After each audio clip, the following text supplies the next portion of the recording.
pledge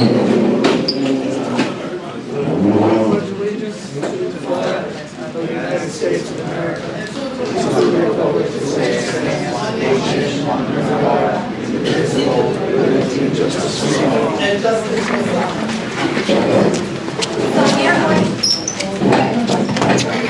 Before I read the Open Public Meetings Act, I just wanted to let Matt swear in our new commissioner. Sure. Thank you, Madam Chair. Where's the best spot, Angel? Right here. Right here. Okay. So, Mr. Edwards, could you please raise your right hand, please, and repeat after me.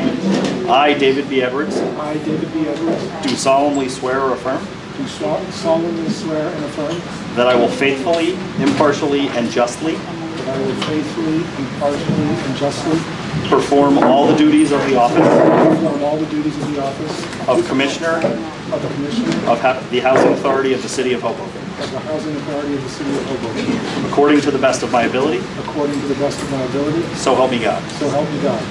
I, David B. Edwards, I, David B. Edwards, do solemnly swear or affirm do solemnly swear and affirm that I will support the Constitution of the United States that I will support the Constitution of the United States and the Constitution of the State of New Jersey, and the Constitution of the State of New Jersey, and that I will bear true faith and allegiance and I will bear true faith and allegiance to the same to the same and to the governments established in the United States and to the governments established in the United States and in this state, and in this state, under the authority of the people, under the authority of the people, so help me God. so help me God.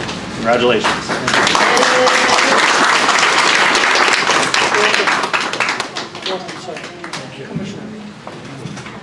I would like to advise those present that notice of this regular meeting of the Housing Authority of the City of Hoboken has been provided to the public in accordance with provisions of the Open Public Meetings Act. Notice of this regular meeting on Thursday, April 11, 2024 was given by publication of the annual meeting notice of the authority with amendments as necessary and was sent to the Jersey Journal and Star Ledger as a public notice on Tuesday, April 2nd, 2024, as notification to the general public of the meeting sent to the city clerk of Hoboken on Tuesday, April 2nd, 2024, with a copy of the agenda to be posted on the bulletin board in City Hall, Hoboken Library, and Hoboken Police Department, and posted on the authority website on April 2nd, 2024. I direct the minutes of this meeting to state that I have announced the adequate notice of this meeting has been given as required by the Open Public Meetings Act. Roll call, Director. Roll call. David Edwards. Here. Anthony Forbes. Present. Andrew Impastato. Present. Barbara Reyes. Here. Michael Russo. Present. James Sanford. Erica Seitzman. Here. Carmen Vega? Yes. I would just like to remind the public that you have 5 minutes. And as I've always stated, please stay respectful to your peers, to the staff, and to the commissioners. Thank you. Sure. Good evening. My name is Carmen Vega. It's at 311 13th Street, apartment 6E, as in Edward. The purpose I'm here is to inform you. I know that the earthquake occurred recently. This has never happened to us, but we just want to find out what measures are going to be taken, because some of the seniors made phone calls to me. They were alarmed about it. And I just had a conversation with Danny Perez, and he said that you'd be brainstorming on this, just to have someone come in and speak to that, whether it's the fire department, whoever is handling that. It'll be wonderful to come in, even if you want to do a meet and greet meeting, and we could do that and just keep the seniors calm, and also the infrastructure. They want to know how that is in this building. So it's just, that was it. And David, welcome. Welcome. We'll be happy to work with you. We'll be hearing our issues and whatever's going on. So other than that, I mean, I haven't heard anything. All I know is that I don't know anything about what's going on in Fox Hill. Being that my mother's been a little bit under the weather, and I've been in the hospital with her, so No one has called me to tell me anything. I do tell them that if they mention anything, that it's important to go to the office and, write it up and let Natalie and them know. So like that, Frank could take action, whoever needs to take action. So anyway, that's it. I don't have anything else to say. It's great to see everyone. Take care and enjoy this wonderful weather we're having. Thank you. Mr. Quintero, Councilman Quintero. Good evening, everyone. Commissioners, I'm used to being on the other side, so bear with me while I compose myself. I'm here with Larry Sindoni from Northeast New Jersey Legal Services, and here to make an announcement that myself, along with the Housing Authority, are going to begin a series of legal services seminars for the folks in the Housing Authority beginning April 25th at Monroe Gardens, 6 o'clock to 8 o'clock. I'll let Larry do most of the speaking, but this is an excellent group that provides pro bono services for low-income folks, from everything ranging from tenants' rights, immigration law, expungement seminars, family law, you name it. The point is, just because we struggle financially doesn't mean we don't deserve legal representation. And so, working together, myself with the Housing Authority, with the full support of Director Echo, we're looking to bring this initiative to the Housing Authority so that you guys can get the representation that you need. Without further ado, I'll pass it over to Larry, who will give a little more information. Thank you, Councilman. Hi, Thanks. again, I'm Larry. Thanks, Joe. Appreciate that, Joe. That's really nice, guys. Terry? Yes, Terry? Stevie Attorney's last name, please speak. Yes, hi, it's Larry Sindoni, S-I-N-D-O-N-I, and I'm from Northeast New Jersey Legal Services. So we provide civil legal services. We're not the public defender. So if any people have civil problems and they qualify for our services based upon income, we can provide direct representation. We like to tell people, call us first, because if you contact us and you qualify, it's free. So residents of the Housing Authority are almost always going to qualify. So again, housing cases, family cases, consumer cases, immigration cases, there's issues with seniors. We have a special program for Title III that covers senior citizen issues. So we cover a lot of areas, and we'll screen you. So as far as the presentations, anyone's also welcome to come, regardless of their income, because we're going to be giving information. But again, the one-on-one advice, we will direct people to come to the office, and we'll screen them, and you can contact us by, I'll give you our number just so that you have it. It's 201-792-6363. It's 792-6363. And also, if you Google Northeast New Jersey Legal Services, it'll take you to our website, and you can apply there. We speak, various attorneys speak different languages, so Spanish speakers, it's not going to be a problem. And if it's a language that we don't cover, we'll get an interpreter, so it's not going to be a problem at all. So we're really happy to join in this partnership, and if you need us, you know where to find us. Thank you. Thank you, guys. Great, thank you. Adrian Rowland?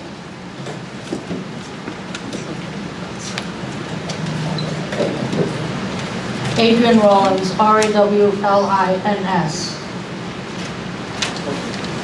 I requested an inspection report from the Housing Authority and went through it, and Housing Authority failed my apartment because you didn't have smoke detectors in the bathrooms. They didn't ask my son to move the bike rack, or he would have, to show that the window opens. I have video.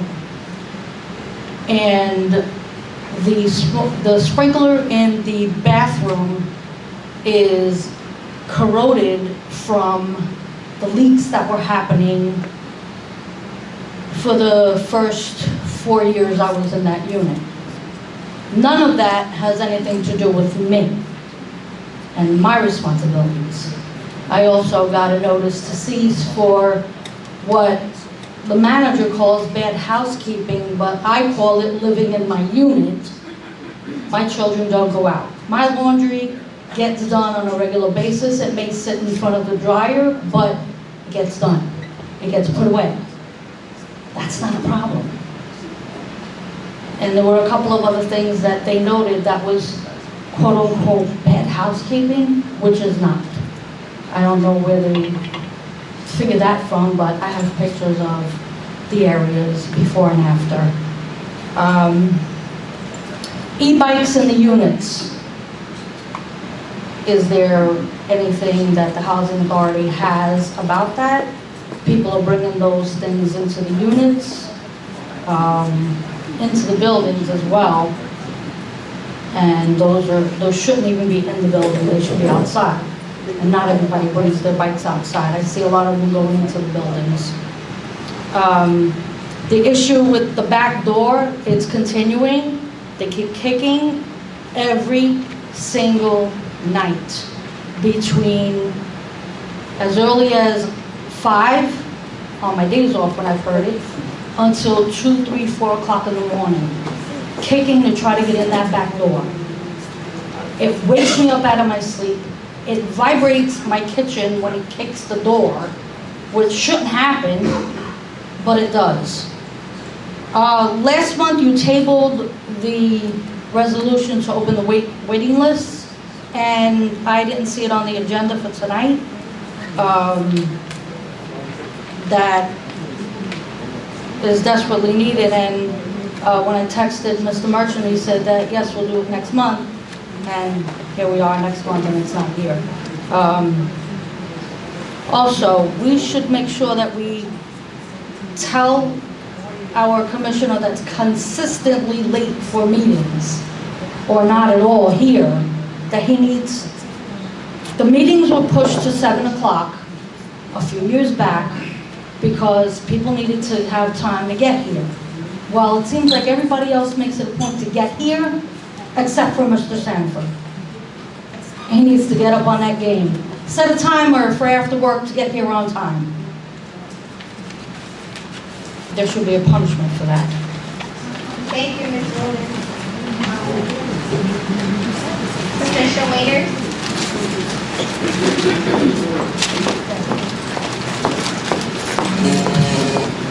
Hi, Patricia Waiters, 1219 Willow. I mean, I know most of you won't agree, so I'm only going to give you a condensed version because, with respect, I pulled the councilman aside to ask him about the young man, the attorney that just came up here. I can't pronounce his name, Lawrence, whatever. I want to know if he's not hired, according to Mr. the councilman, he's not hired by the housing authority, right? But where I find a conflict is, Mark Greco's favorite word is you're private. You're private. You're not private. Federal funding goes to housing authority too, and you commissioners know because you took the test, Barbie, y'all full of knowledge of what goes on here. This guy coming in, whoever hired him, whoever voted on his contract, to go up against the lawyer here, if we was to have a problem, to go up against the lawyer here, maybe me, I'm going crazy, is a conflict of interest.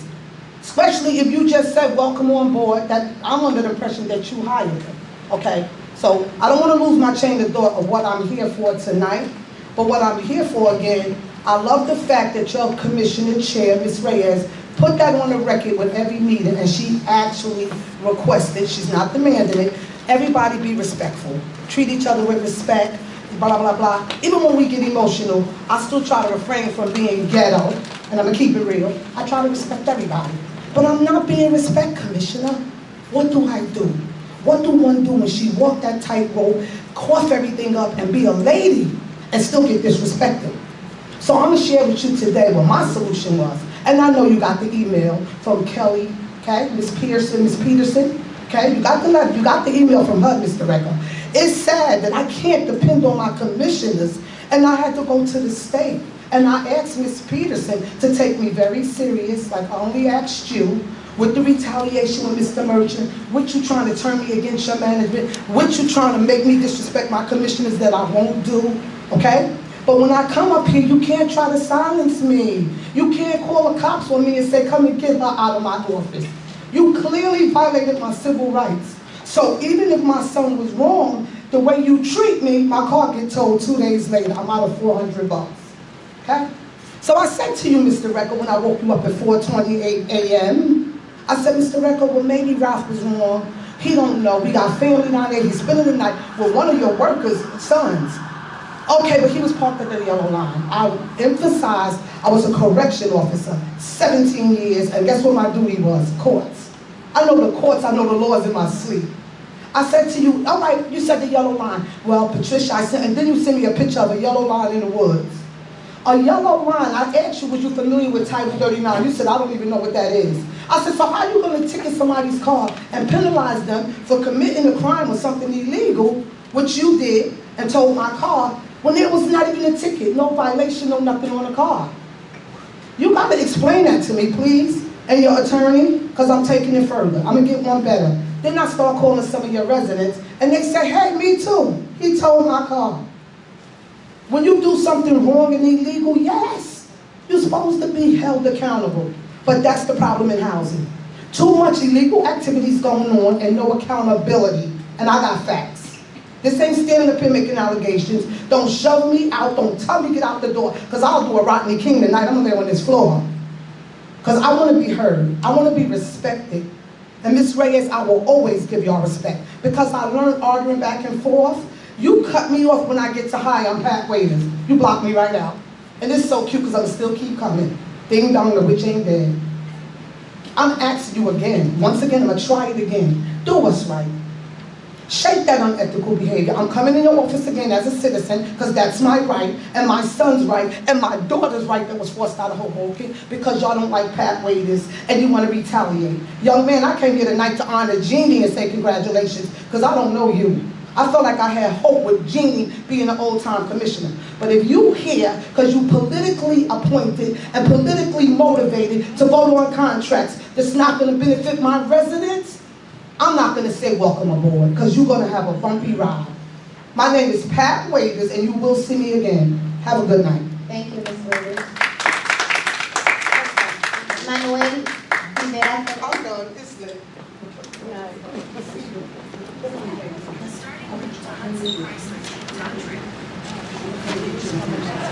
Good evening, Madam Chair, Commissioners, Director, and members of the public.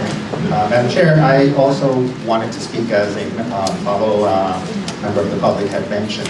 I just wanted to seek information in regards to the wait list. I guess since it's not on the agenda, I will forego speaking on it, but I would like to know if there is going to be further information being given to members of the public in the future. I will communicate again with Mr. Director, but there are a few things. I am appreciative of the services being rendered, legal services for the members of the public and members of the Housing Authority residents, because there are people who do come to persons such as myself and others. They come with questions and they have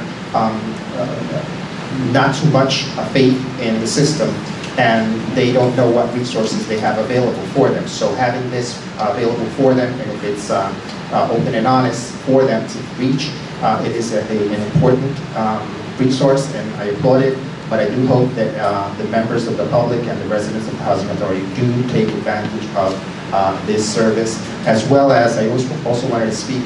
I did hear, and I always mention it, I did mention it yesterday in a CAPS meeting, but I do mention it all the time in regards to the e-bikes. That is a point of concern for all Hoboken residents, because we live in a densely populated city. Buildings are like so close to each other that if I sneeze over here, my neighbor 2 houses down can hear me sneeze. So it is important that some type of regulation is put in place.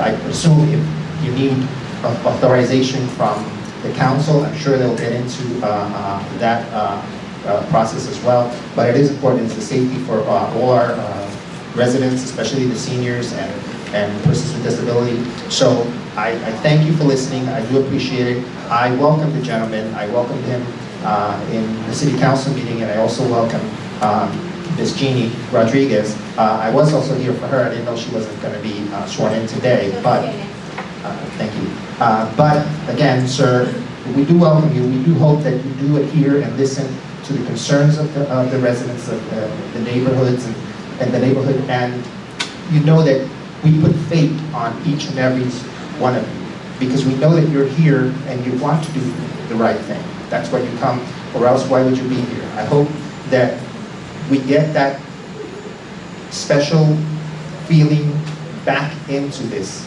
situation, because some people are certainly not feeling it. But I appreciate you, sir. Welcome aboard. I'm sure that many members of the public and of the Housing Authority will be, like the previous member of the public said, reaching out to you should they not feel comfortable. So, but I do welcome you, and thank you all for listening, Madam Chair. Thank you for listening, and I do hope that the little details do get covered, and we hear the information that we need. Thank you so much. Have a good one.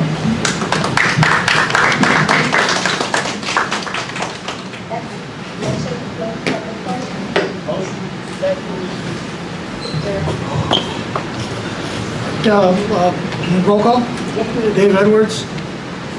Closed public portion, right? It's a closed public portion. Yeah, we close. David Edwards.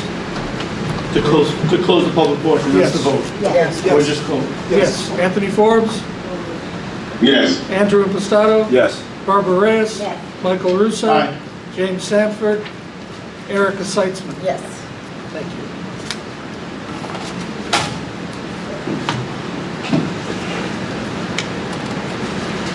Are you ready for my report? Thank you, thank you, thank you.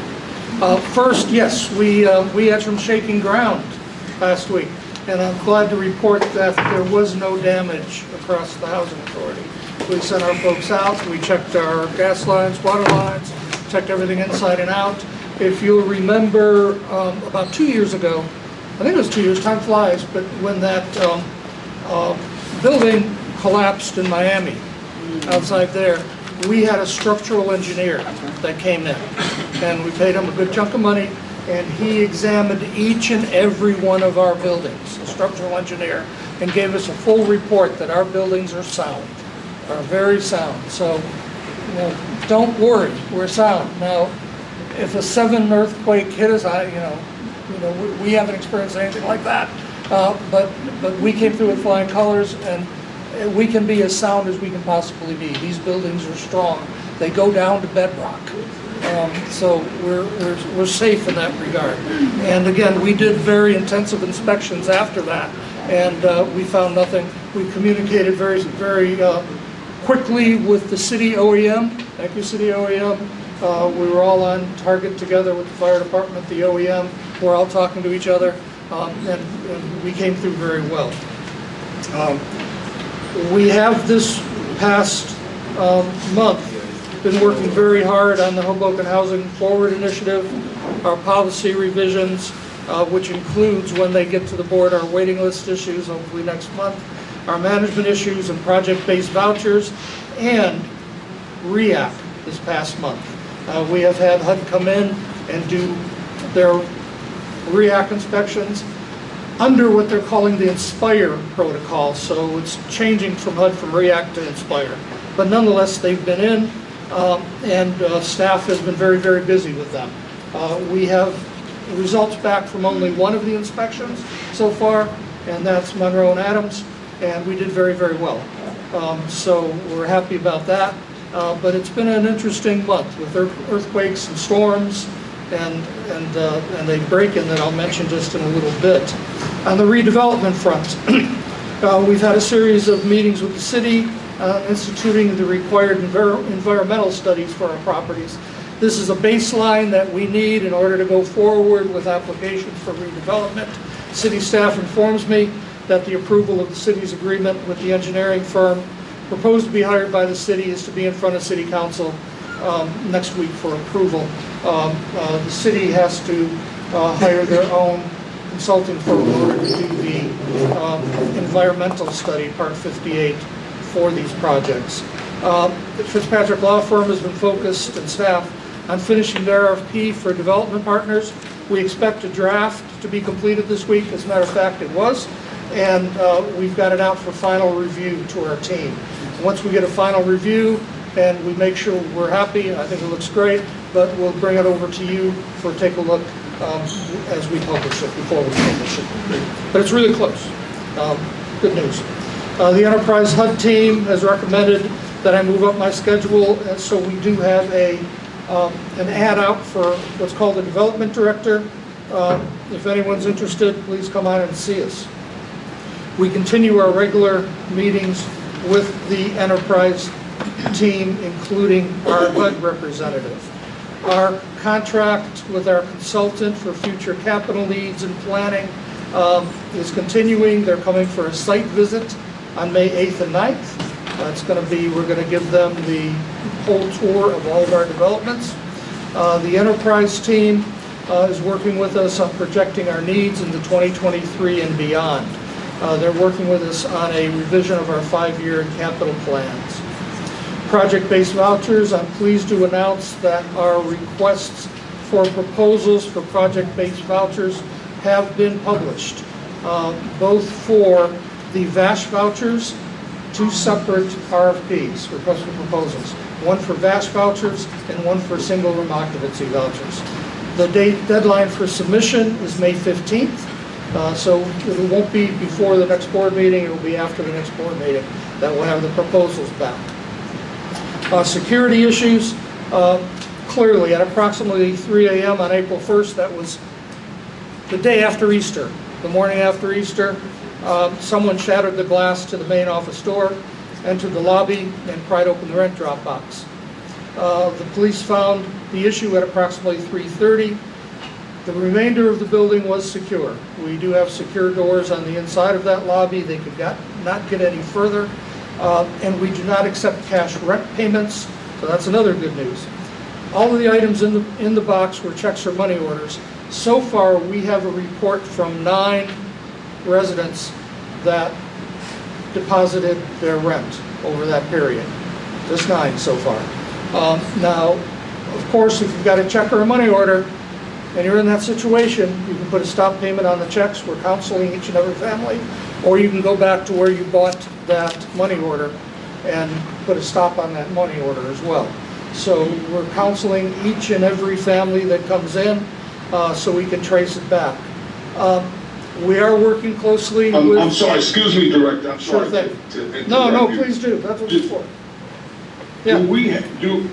Do we have cameras there that we can see who came in during that time period? We do, and we're using them. And as I was just going to say, the investigation with the police department is ongoing.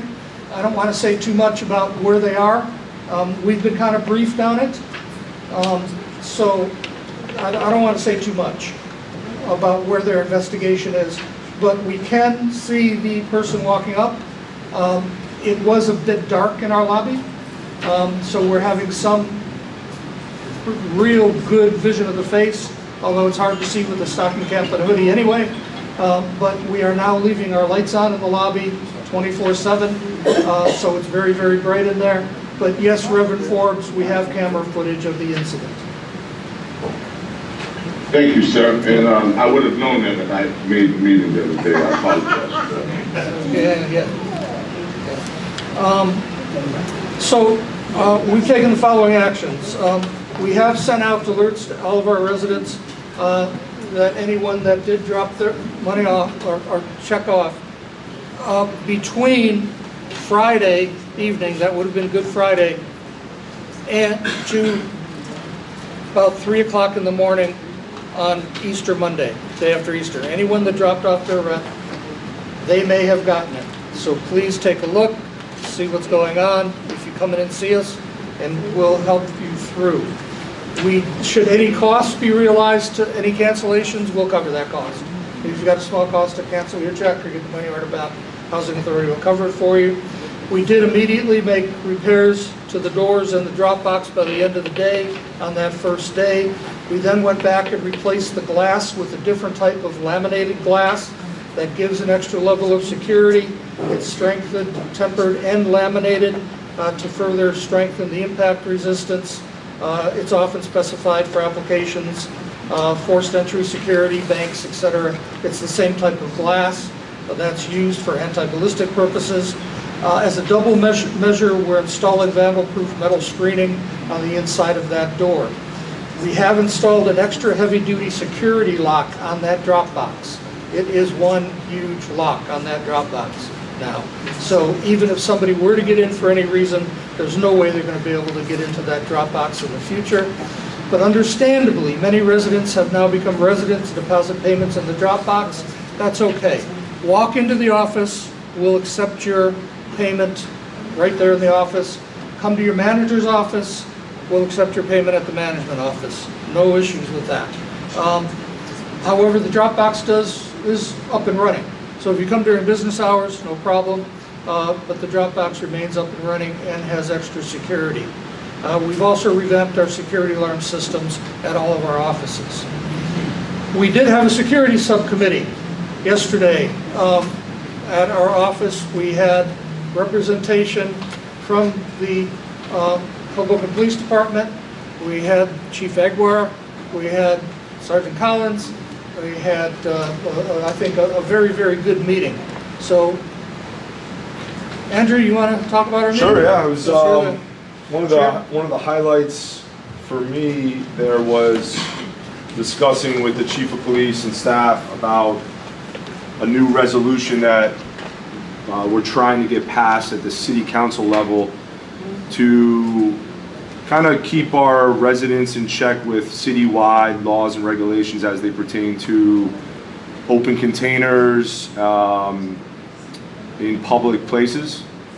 One of the mains, kind of summary from the meeting, if you can get a ticket for an open container or drinking in public at 4th and Washington, you should be held to the same standard at 4th and Harrison.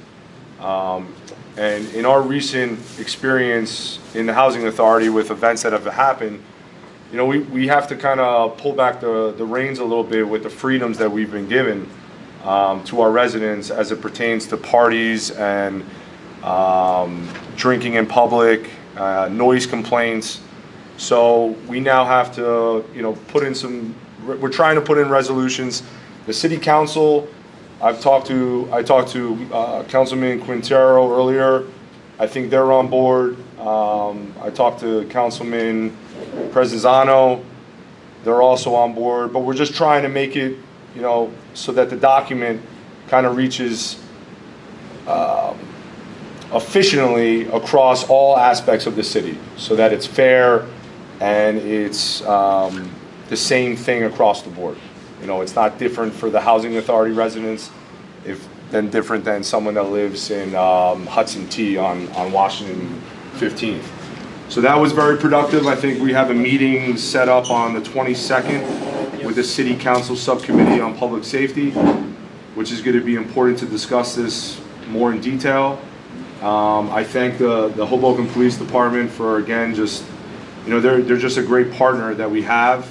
Sometimes they get a bad rap, but they're there for the safety of the people and the residents of the Housing Authority, which they continue to do a great job of. Just the chief showing up and taking his time it shows that, they can talk about it, but they actually show up and they put a lot of time into it. Another thing we talked about was the fencing that is going to enter on the outskirts of the Housing Authority property, on some of the courtyards. And I've received complaints in the past that, whether it's our board or the director or the Housing Authority in general, making the Housing Authority property seem like almost like a jail. The cameras, the fencing, the locks and the doors, and we're not trying to do that at all. We understand and respect the rights of every resident.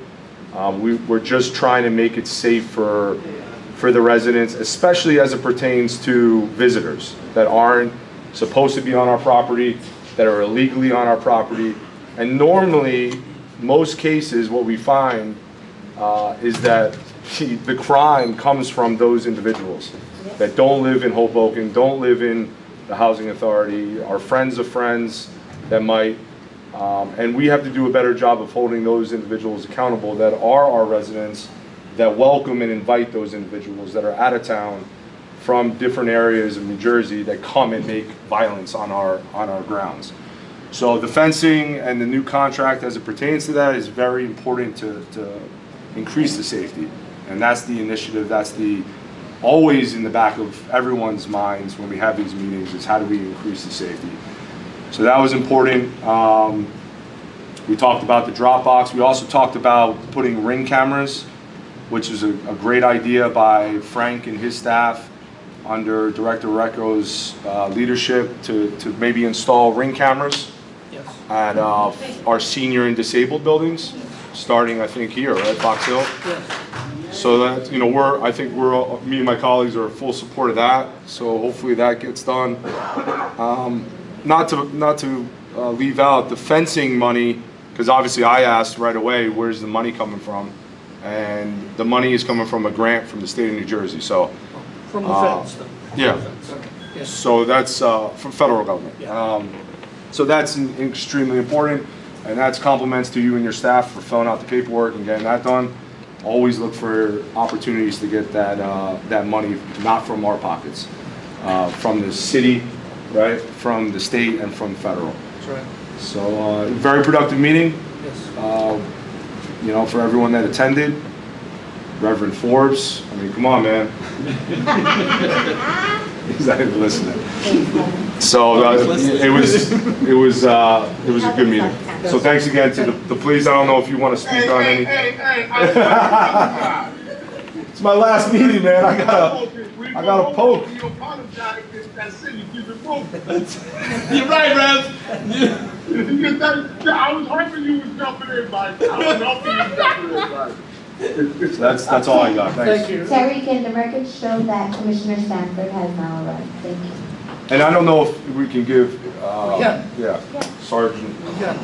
Let's go, man. I think you covered the whole meeting. As the sergeant walks up, Take the spotlight, bro. I'd just like, on that discussion, we also did specifically talk about people trying to get in those back doors and knocking on those back doors, and how we're trying to solve that. We're trying to catch them in the act. The police are getting on it as soon as anyone calls and says there's someone at the back door. We're checking cameras to see if we can find out exactly who it is. But it's a cat and mouse. It's trying to find them at the time they're doing it, and it's tough. On the other hand, the doors work. But yeah, it's tough, Adrian, to catch them and make that happen. I'd like to make one quick on the ring cameras. We already have, and we can do this right away, and we've done this already. If someone's having a particular problem in their hallway, right, and you want to come to us or talk to Frank or you talk to your manager, and if we think that a ring camera will help to look down that hallway, we will supply that ring camera, okay? So come and see your manager. If you think you've got somebody that's knocking on your door, posting stuff on your door, threatening you in some way, we'll be glad, come and see your manager, we'll be glad to supply that. Now, one of the issues we have is we don't have Wi-Fi through the whole building. So we would be asking to use your or neighbor's Wi-Fi to connect to the ring camera. It would be yours, but it's something we'll have to work out. But anyone who's having an issue like that, we've got that program already in place. And now I'll hand it over to Willie Collins. Who pays the monthly fee for that? Yeah, the monthly fee. There is a monthly Who fee. pays for that? And we would pay for it until such time as the issue's over. Yeah. But again, it's a safety issue, and it works. Hello, Sergeant Collins, Hoboken Police. No, I agree. The meeting yesterday was great. The chief always appreciates being invited and whatnot and getting things done. I do believe we are getting stuff done. I thank you for during our, while you're a commissioner, we've had plenty of conversations. Commissioner Apostolo's come to the police station to see our setup, watch videos with us, stuff like that, so I do appreciate it. And the back and forth to make sure we're all, checks and balances, where when we were questioned, we were able to show and get better. So if we don't question each other, we can never get better. Nobody's perfect, we acknowledge that, so we're always looking to get better. In regards to the housing, they did tell us about the backdoor thing, so we're gonna start watching the cameras. Frank does send me videos at bizarre hours of the day and night. If we see it and it's disorderly, we'll and we know who they are, we'll give them a ticket. But one thing I do ask is, and I believe you because I see it on the camera, and everybody too, 3, 4 in the morning, just, you hear it, just call us. Call the 420-2100. Somebody's there now. I can barely see them at 3. All right, just, if you hear it, just call. Just let us go check. Fully wake up. If there's any problem with the dispatcher, we've been over this a million times, let either me or somebody or the director or commissioner know when. We will check that recording, and if it wasn't responded to in a timely fashion, it will be handled by the police department, through the chief's office.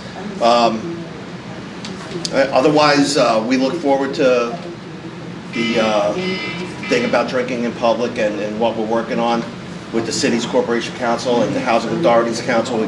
We definitely support the housing authority with that.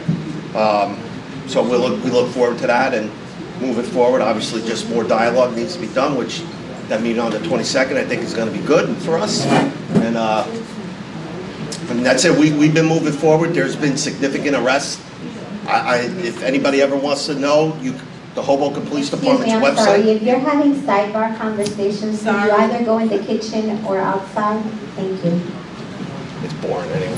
But no, if you want to know who's being arrested, so outside of domestic violence and certain juvenile, well, we would never put a juvenile's name in the media, but you could go on our website.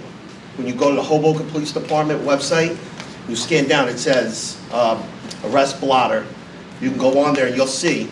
And it's not hard to figure out. So stories are written, something happened on the 600 block or the 1300 block of Willow Avenue or whatever. You'll understand. You'll see names of people arrested and whatnot. You'll see the product that the police department's doing. We're checking buildings. The chief's been on top of checking, especially the 3 senior buildings for the housing authority, the 221, 220, and here. Officers have been, and this I know for a fact because a lot of people have actually told me, officers are just not just always doing the walkthrough checks, but they stop in and walk in here. We've encouraged our officers that if they're on patrol up in this area, even if they have to use the bathroom, use it in the senior building. Come in, use the bathroom, you're here, you're in uniform, there's a police car. Come say hello. I believe we've been doing better at that. If not, let me know. We'll get better. But otherwise, that's really it. I mean, if anybody needs anything, you all know my name, my email, the director, and if you can't get us, believe me, Barbara Reyes can. So, but just anybody needs anything, let us know. Hey, Sean, yes. I just want to say, I think that's a great idea. Stopping in the senior buildings to use the bathroom to say hello. I encourage that activity to happen more. That's great. Yep. Because, considering you guys are out 24/7. Yes. No, yeah, we're encouraging our guys to do it. Yeah, absolutely. That's a great idea. Yep. That's like a different piece to being a beat cop. So I think that's nice. Yep. Absolutely. I just wanted to add, sorry, my comments. When you say you're doing better, I know Commissioner Edwards and I actually were at 220 Harrison, and that was one of the things that the residents said there, that you guys do come in, that you guys do the walks, you check the windows, you're checking the lobby area. So it was nice to hear that from residents that are actually in the building. Yep, I'm glad to hear it too. So we appreciate that. Absolutely. Thank you. Thank you, sir. All right. Just in closing, again, thanks to the police. Thank you. Thanks. Thank you. As that being, I believe, the last security subcommittee led by Commissioner Impastato. Thank you for your leadership on that committee. It's been great. I continue to meet with the residents on a personal basis. We had 7 meetings with 7 different families this past month. I will be holding my next round of meet and greets at each site in May. So you'll all see me in May at my normal meet and greet rounds. Housing for Hoboken will meet on April 16th. We should put a little thought into the board because we're now missing one member of that as well. So we've got our annual meeting coming up. So we should think about how we're going to structure that. Special capital projects, the weather is getting better, so we can get busy with 2 paving projects that we've got. One is repaving the parking lots at Harrison Gardens. and the other is the parking lot at Monroe Gardens. So they should both start soon. Harrison Gardens is going to be first, right around April 22nd, weather permitting. Defensible space fencing that the Sarge referred to will be out to bid this month. And that Commissioner Pistato referred to for behind our buildings from 208 through 400 Marshall. That will separate those areas from each other to stop pass-through traffic from building to building. That will include fencing off of that area where the PS&G transformer and playground is, where it's such a hangout spot back there. So I think the police are in strong support of that, and that works well. I've done that elsewhere, it works well. The Adams Garden generator replacement is complete, and we are waiting for a date from PSE&G to finish off the Christopher Columbus Gardens generator project. Replacement of boilers at 655 6th Street, 501 Marshall, 540 Marshall, and 320 Marshall is virtually complete, with a little more work to do with punch list inspections to follow up. The work on the Monroe boiler replacement is in process right now. As part of the special allocation of capital funding, that's another separate grant that we got, security camera installation on each floor and the rooftop at Harrison. You approved the contract, and our notice to proceed is pending once the final submittals are in from the A&E. The same with the hallway and stairwell refurbishment. Notice to proceed is pending, should be given very soon. We expect that by August, easily that work will be done. Courtyard improvements and fencing are out to bid this month, along with that fencing, and exterior door replacements at Harrison Gardens is in the design phase right now. We're looking for new doors at Harrison Gardens. So those are some of our special projects. I will mention that I've been working with the city of Hoboken on a planned renovation / addition to the Mama Johnson Field. What they're proposing is the addition of a scorekeeper box behind home plate. So there'll be that kind of ball field thing where you walk up and they're in that box looking down at the field. And I'm excited, renovations at our postal building there, where our learning center is, to include real restrooms there for folks that are at Mama Johnson Field for events. We are going to have to relocate some post office boxes from that building. Now, we are working with the post office and the postmaster now on suitable location and design on those new boxes. Management, working on the new HOTMA regulations. We have training for staff on May 21st and May 23rd. We are looking for full implementation by October, which is another reason that we'll be coming to you with a new admissions and continued occupancy policy and an admin plan with the new HOTMA regulations. We've already done a presentation with those at a resident meeting round, and we'll do some more over the next month or two. Back to parking, we do ask that any resident that knows of an illegally parked vehicle report the location of that vehicle to the manager. Many residents, especially those that work late hours, cannot find parking in our lots or on illegal street parking with HHA. It's not fair to those who have registered cars to have cars from outside of HHA taking up those spaces.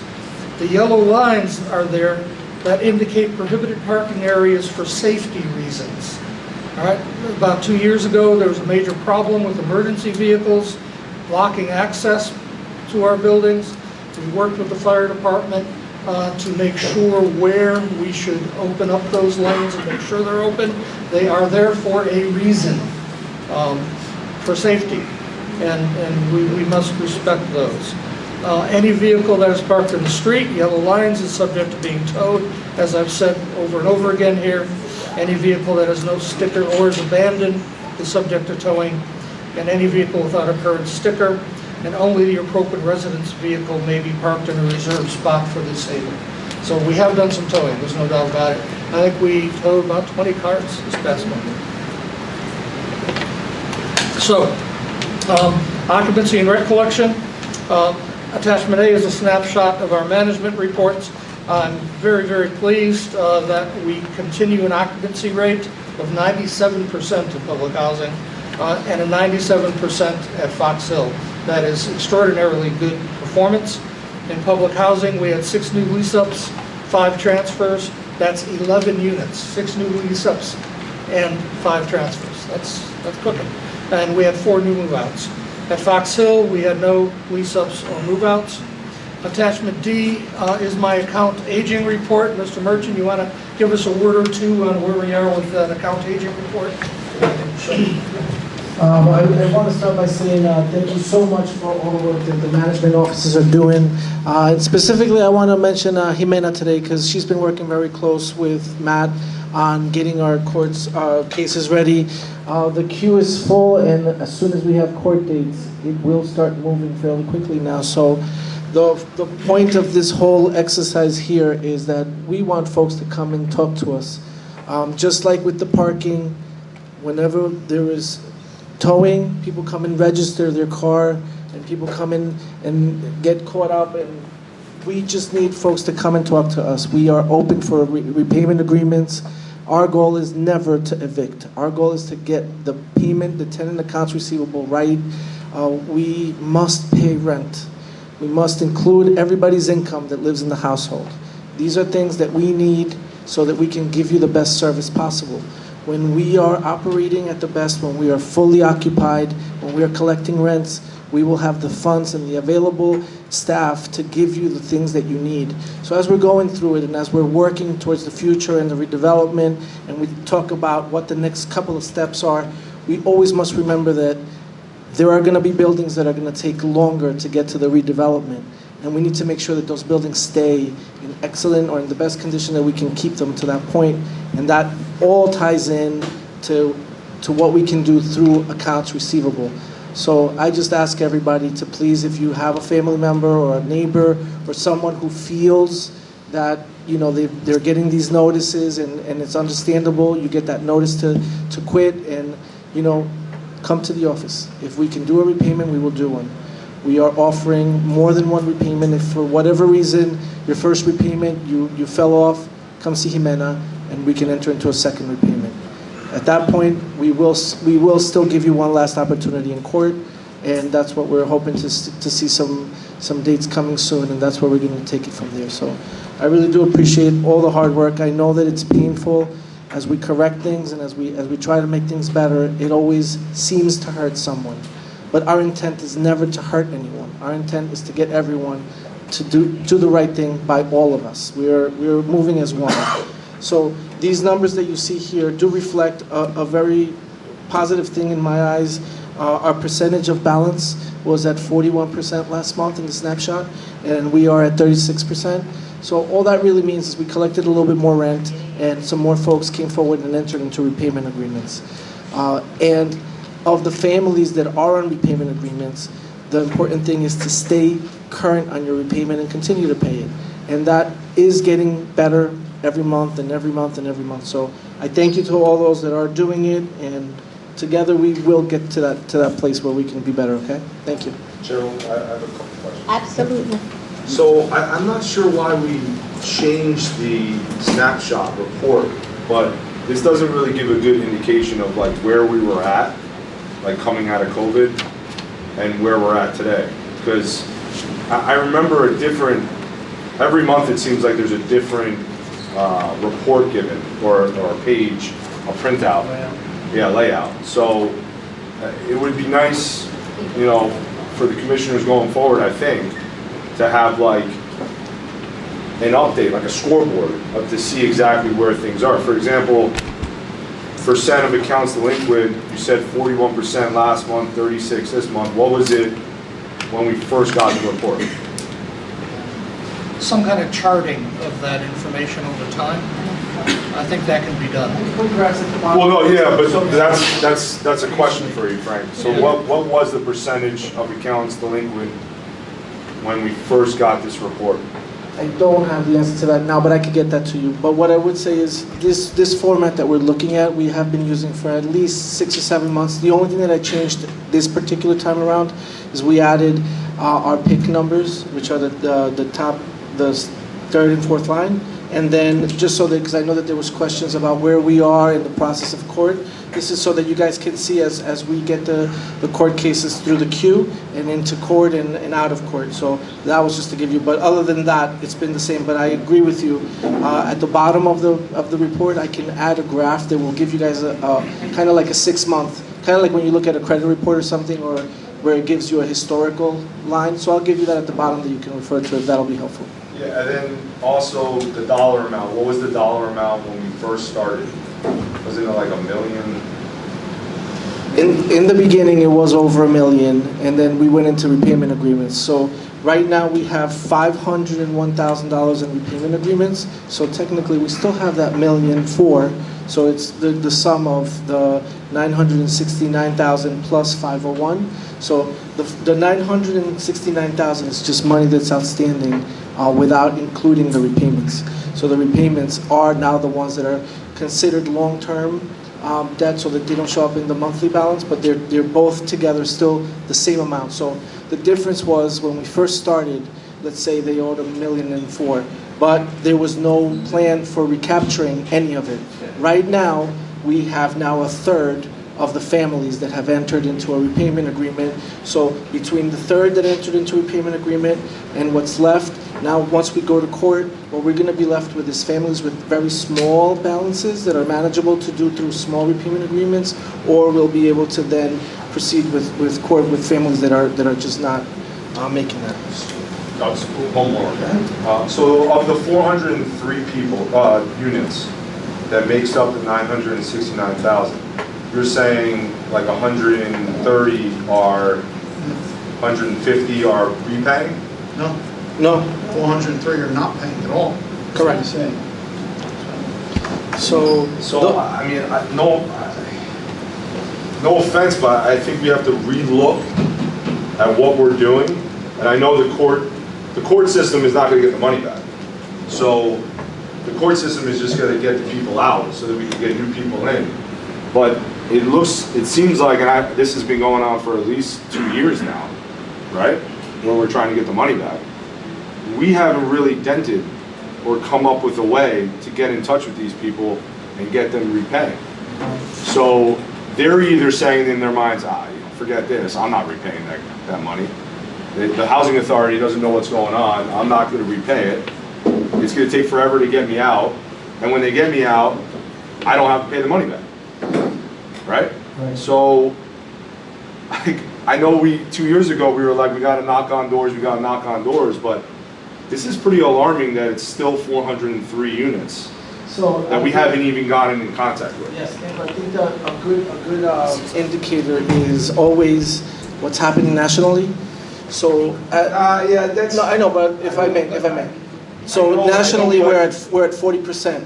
This is across every housing authority in the country is at 40% tenant accounts receivable because of post-COVID, right? NYCHA, just in the last 4 months, went to court with 3,000 families, and they only were able to evict less than 30 families out of 3,000, right? So if we have 39 families, and NYCHA actually did this thing where they did a forgiveness over, I believe, $2 million worth of rent forgiveness, and even after that, people fell back into it. This is a national issue, but what is unique to us is that we actually have repayment agreements that people are satisfying. That is something that is worth touting, and that I believe that is going to be used at other housing authorities, that they're going to use us as an example. Because to have right now 137 repayment agreements or whatever we have right now that people are actually making payments on is a lot more than other housing authorities don't have these repayment agreements going. So we at least have good faith. If we can continue to increase the repayment agreements, which is long-term income that continues to come in, and if we then get whatever we get back from the courts, that's going to really, until we succeed in court, people are not going to take us serious. That is the sad reality. Yeah, and I agree with that, Frank, but I think what the point that the commissioner is making is not about the people that are trying to satisfy their repayment agreements. I think the point that he's making is that 403 families or units are just disregarding every attempt that we're making.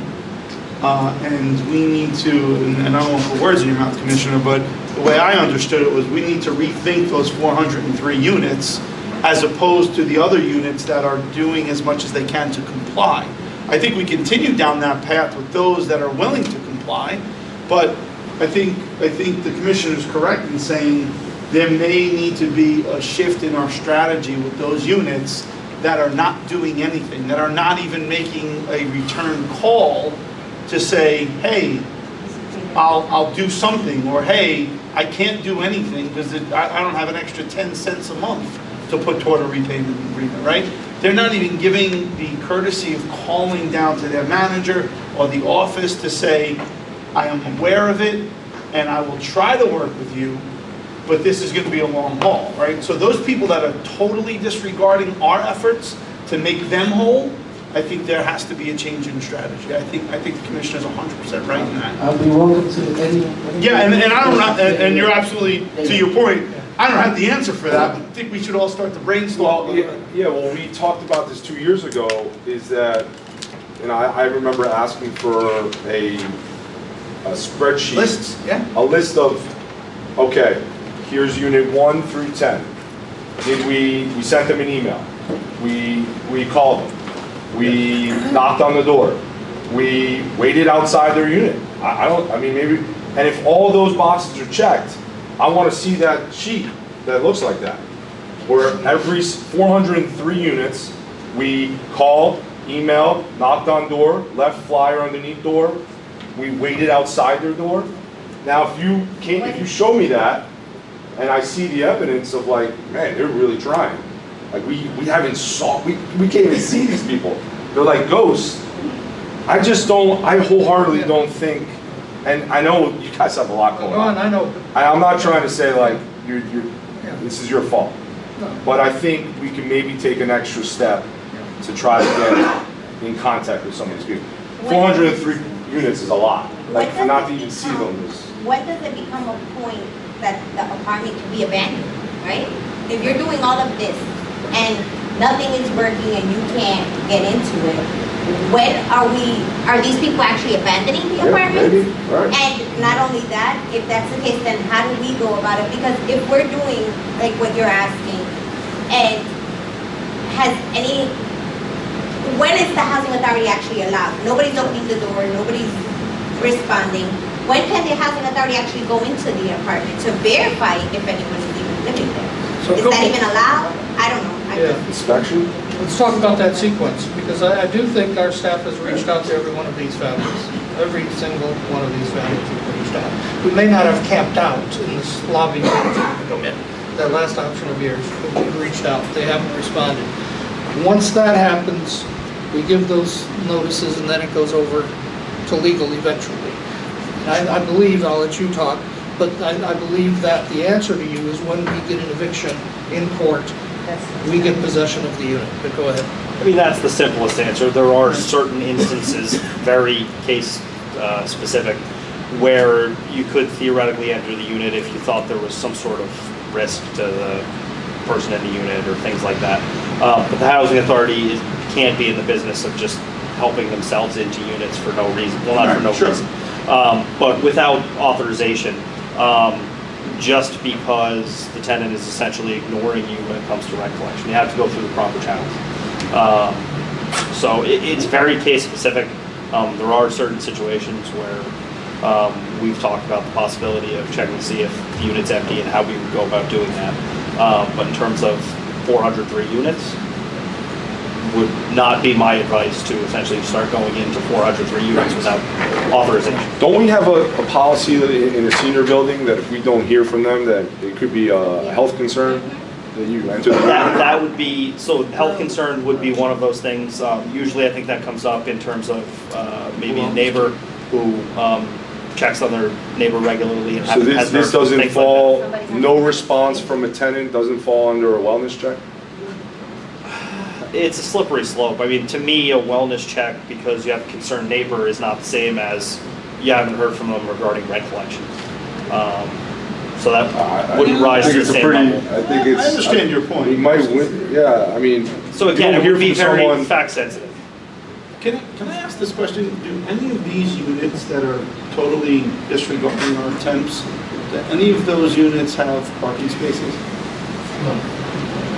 Are there any other, are there any other, Like to cancel like the parking? yeah, like, is there any other way where we can kind of put pressure on those individuals or those families to say, hey, you gotta come talk to us? Like, for example, one of the ideas that was formed was to deactivate the key card. So if you couldn't get into your apartment, you're gonna come to the office, but unfortunately, that's not something we can do. That would be very effective. They would come in. During the cars, it might be a similar thing than the key card. I don't know where that lies, so that's something we can talk to Matt about. I know that we are using the parking in a way that has helped us with our repayments. So if it's possible to do that, I think that's, obviously. And again, I'm just thinking out loud at this point, but. Sorry. No, go ahead. If I may, the parking is tied into, you're doing it on an annual basis.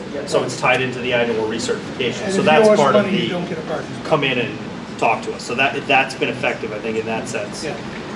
So to tie those I think it together. also goes back to us doing inspections.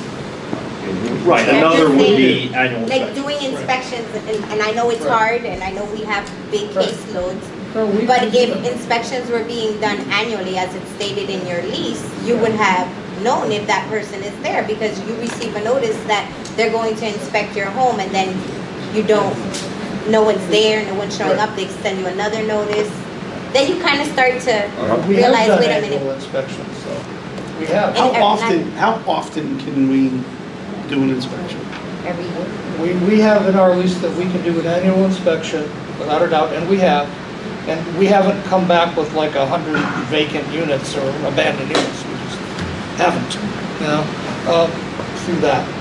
Then if there's a special circumstance, if we're worried about someone's health, or if we go in and there is really poor housekeeping, we can say, we'll be back in a month to check, and then another month after that to check until it's straightened out. That type of thing we can do. So have you done an inspection on one of these 403 units? Oh, I'm sure we have. Absolutely positive we have. And when you do the inspection, we haven't talked to an individual, or they weren't home? Well, maybe they were home, maybe they were not. I mean, I've never cross-referenced, we've never cross-referenced That's a good. this. Well, this is what I mean, is like, this is a lot of money, But again, if right? you talk to somebody, if an inspector goes in to talk to somebody, that inspector can't say, where's your wallet? I mean, you've got to But still. you can say to them, hey, you haven't paid your rent Well, you in can.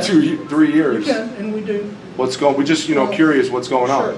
Sure you can. So, that's what I'm at. But- Has there been a report, have we had a dialogue with one of these individuals in 403 units? Not only that, the biggest No, problem is that they get everyone. notices with every one of those. We've talked to them, and we've attempted, we've offered repayment agreements, we've sat with them.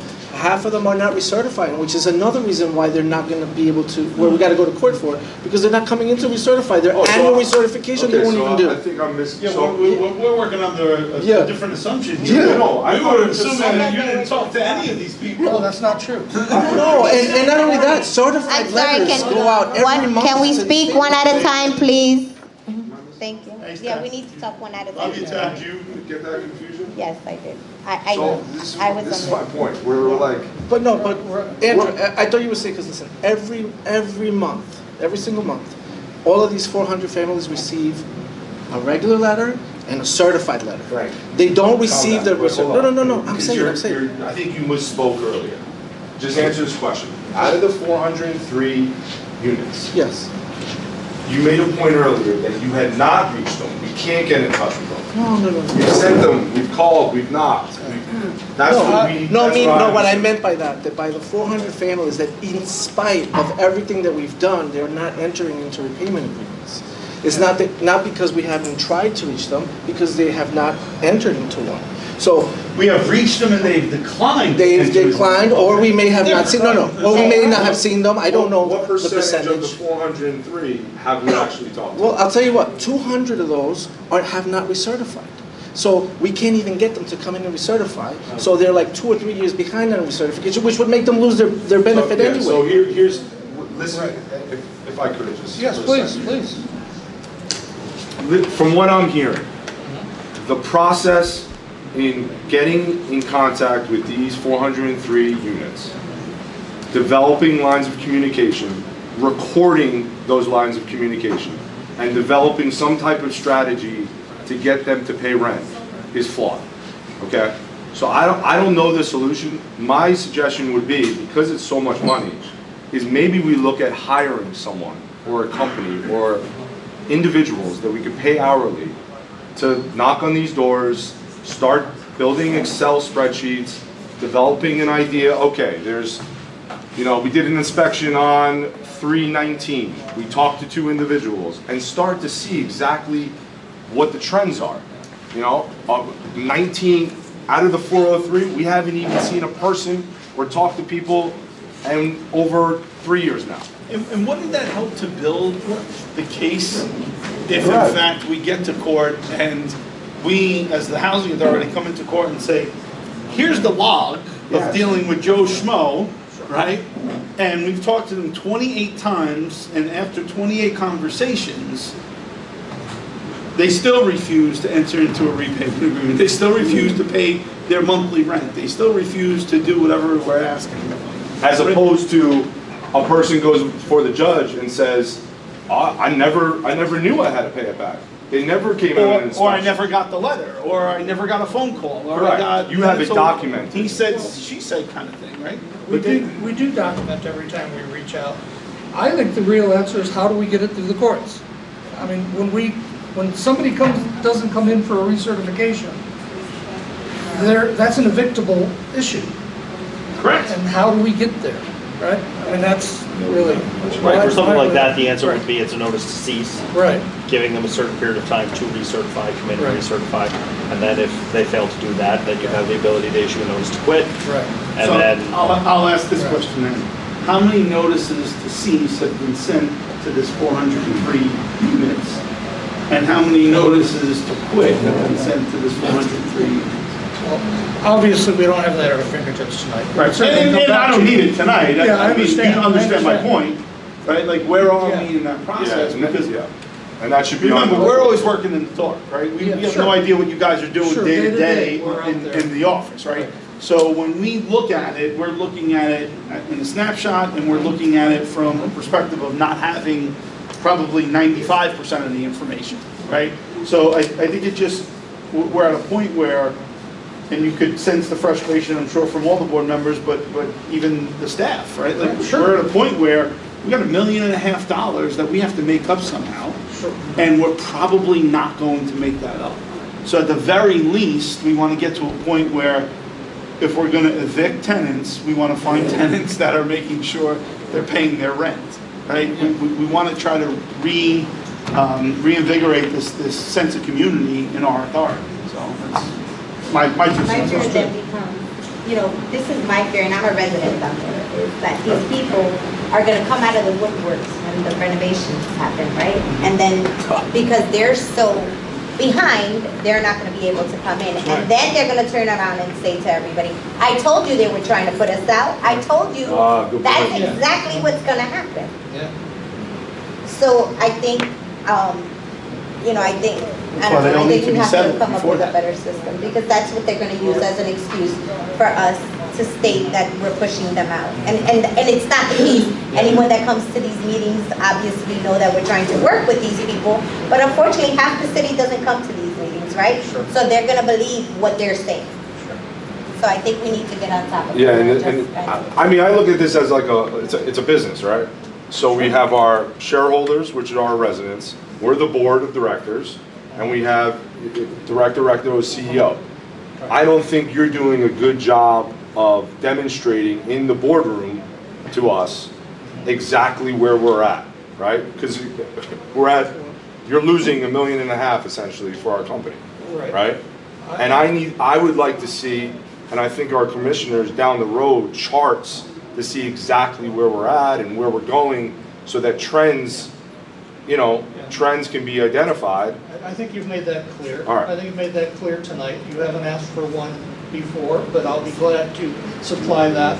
But we also don't want to go with unfounded that if you have a national recession, just like every housing authority across the country is going through this, that we have not necessarily done what we're supposed to be doing as a staff. We have consistently reached out to these people. We've consistently sent the notice. We've consistently tried to be fair and open with our residents. But there is a process here. Fair enough. If I may, Madam, maybe you can help me with this. When we get to court, right, showing that we knocked on the door doesn't mean anything. What matters is that we sent a letter, right? Yeah, So I could have 25 times that I knocked on the door, but if I don't have a letter that I show that I mailed and a certified letter, am I wrong about that, Matt? I mean, there are certain things that are required, yes, there's a 30-day notice required. But the letter is the requirement. It's not the like letter I could have that knocked goes on the out door 40 times and it doesn't matter if I don't have I the mean, it letter. matters in terms of. Can I building evict your case. somebody if I just knock and I don't send the letter? You can't evict anybody if you don't give them a 30 Can I evict somebody if all I did was send letters?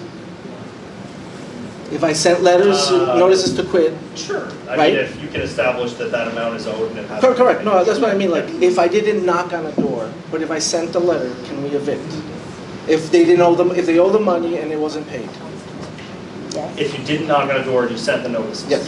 Yes. So that's what I'm saying, Andrew. So all I want to point about that, I do appreciate what you're saying. What you're saying is above and beyond, but it's not what's going to get us in. Which is not what's going to get us in court.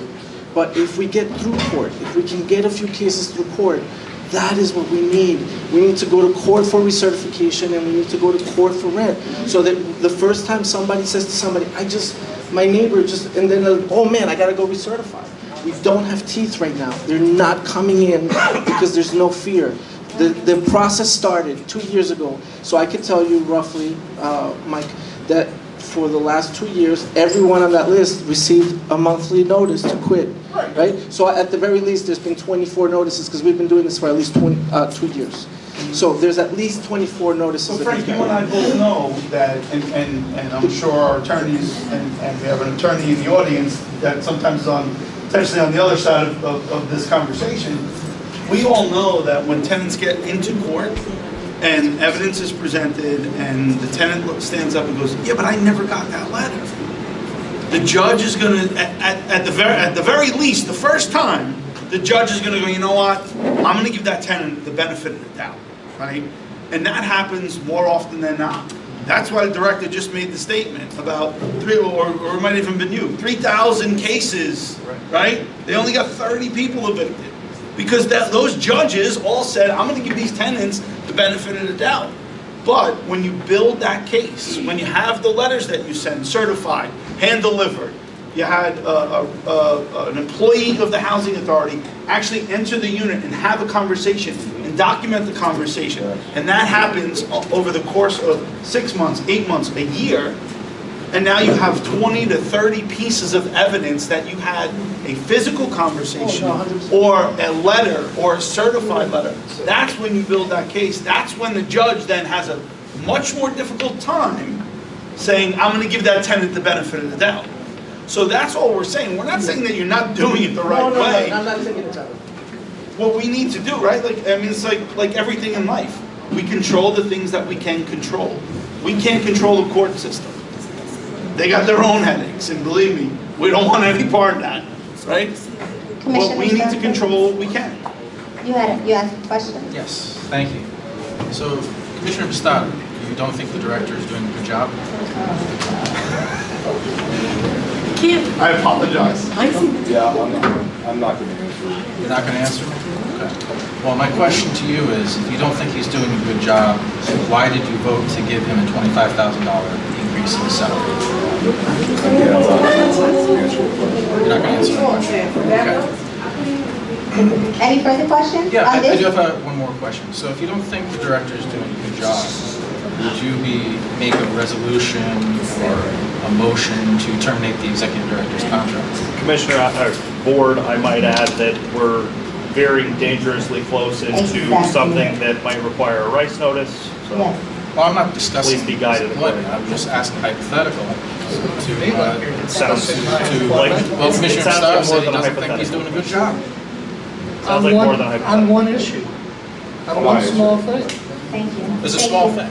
Yes, yes. And you're suggesting that we terminate my contract? Excuse me, sir. I'm asking what Excuse me. Commissioner Pistado thinks. Excuse me. Commissioner Director, I don't even know Pistado, why she responded. Commissioner Pistado won't answer the question. I'm Pretty sorry. simple to I'm just sorry. move on. I'm sorry. I'll back Yeah, off. let's just move on. And can we just, I don't mind anyone, talking when we're talking about things like this, because that's what we're here for, to discuss this.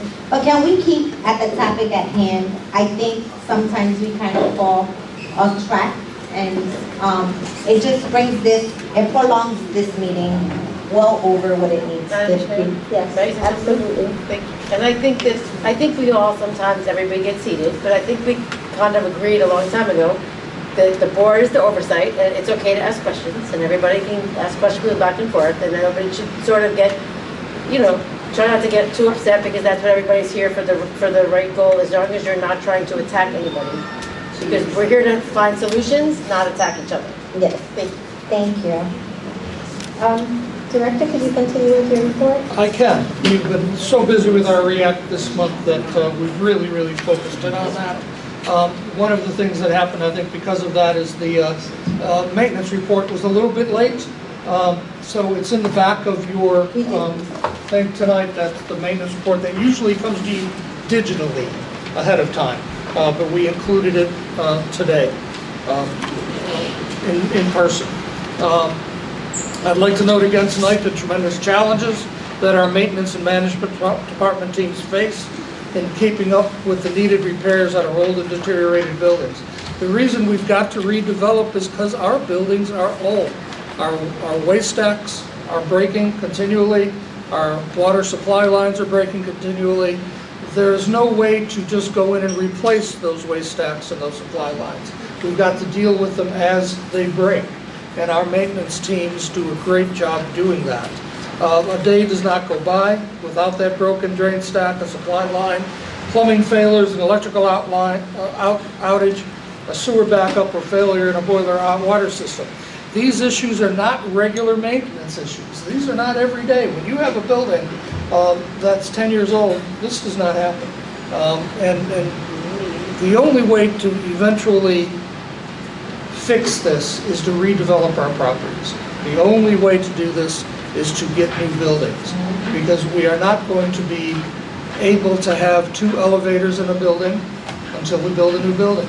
We are not going to be able to have new waste stacks in our buildings until we do a new building. There's just no way to do that. And again, I want to commend our managers and our maintenance staff for doing such a great job in keeping up with what they have at hand. Our boiler report is with you tonight too. In finance, we are still working with the Housing Finance Agency to close out our $12 million grant loan that we got from them. That again forgives at 20% a year, and it will be completely wiped off the books in March of 2025. We're working with the auditors on our 2023 year-end audit and our housing choice voucher budgets for our new RFPs. And I will hand it over to Daniel Perez, wherever Daniel is, to do a quick review of resident services. They asked me to sit down, so I guess I'm going to go back and sit down. Hello, everyone. Thank you so much for the opportunity to present tonight. As you know, the director mentioned, I was reading as to the mission of the Housing Authority or public housing in general, and it is to ensure safe, decent, affordable housing, right? And we're already taking steps towards that redevelopment. So resident services builds on top of that foundation with services, resources, activities, and programs. Such as the outing that we had this week to Atlantic City with our seniors, and we plan 3 more events throughout the summer with the sponsorship and support of Council of Moving Ramblers. John Allen, John Allen as well, has reached out to the Hoboken Housing Authority, and they are working with Motor Vehicle Commission to bring their mobile unit to 221 Jackson Street later this month, April 23rd, to provide residents the opportunity to be able to get things such as a real ID and title renewals, right on our property. Now, they have like 57 appointments left, so we may not have, well, actually, they only have up to 57 appointments, so they might not have any more appointments left.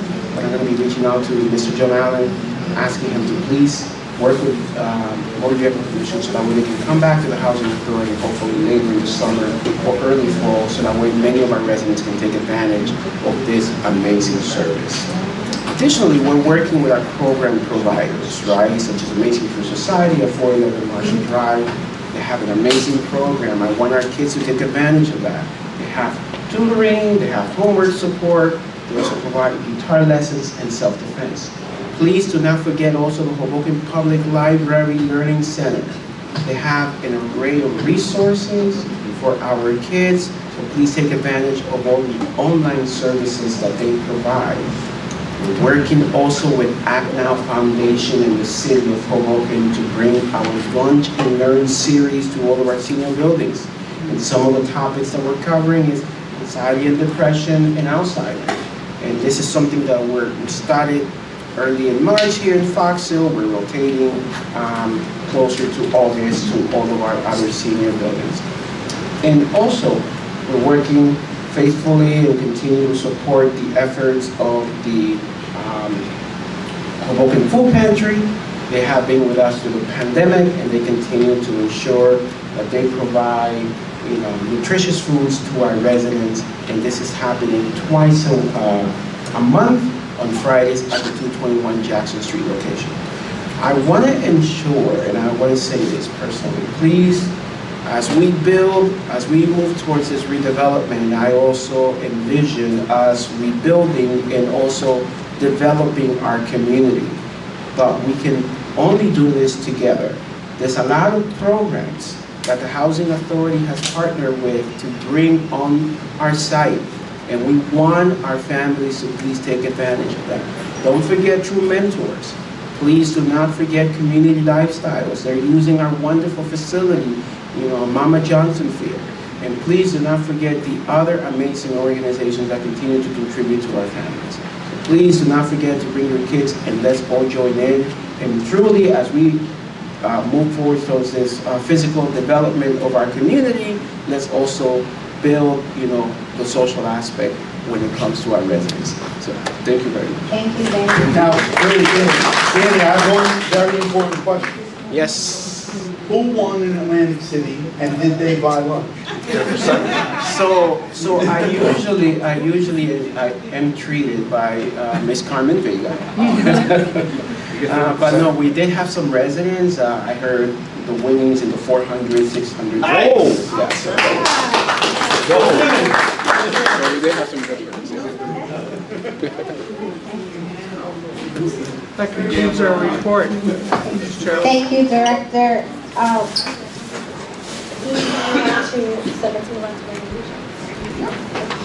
Resolution number 2024-0401, resolution of the Housing Authority of the City of Hoboken to approve the meeting minutes for March 14, 2024 regular board meeting. Motion. Second.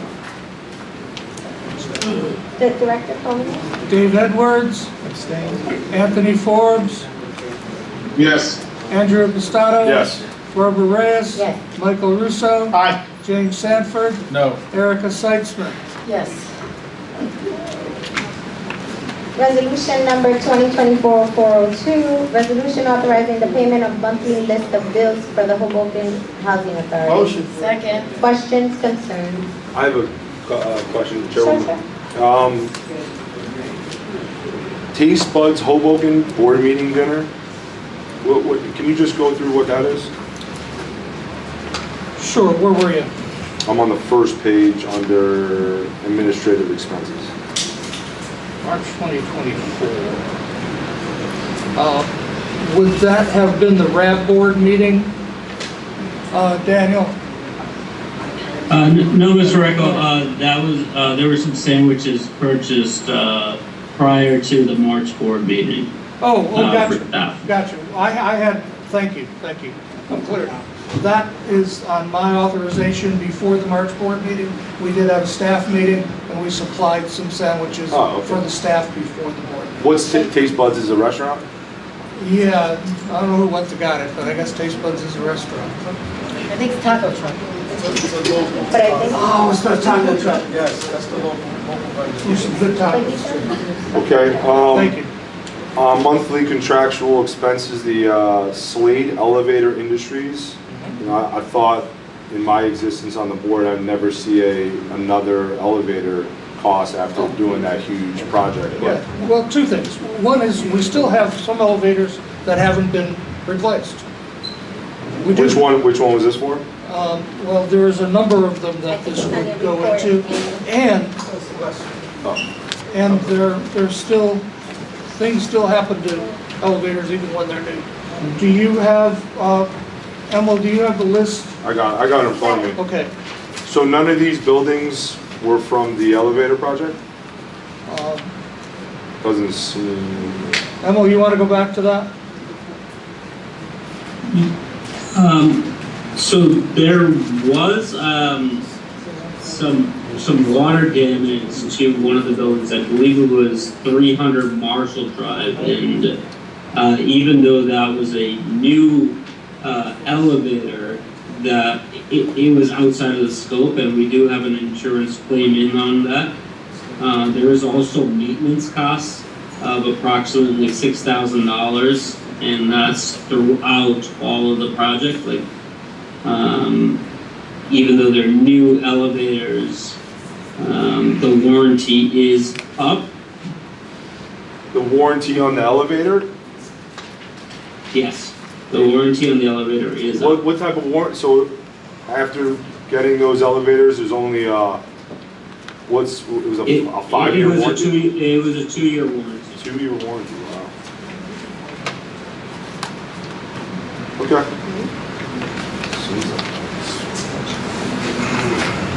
I think there was one more. Yeah.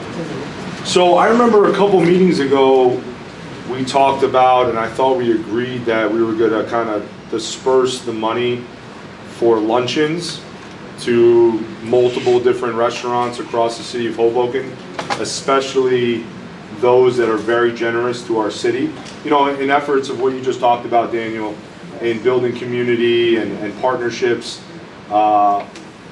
From that meeting, which was I think 4 or 5 months ago, I haven't seen really the specific one from any business going toward Mario's, which was highlighted that night.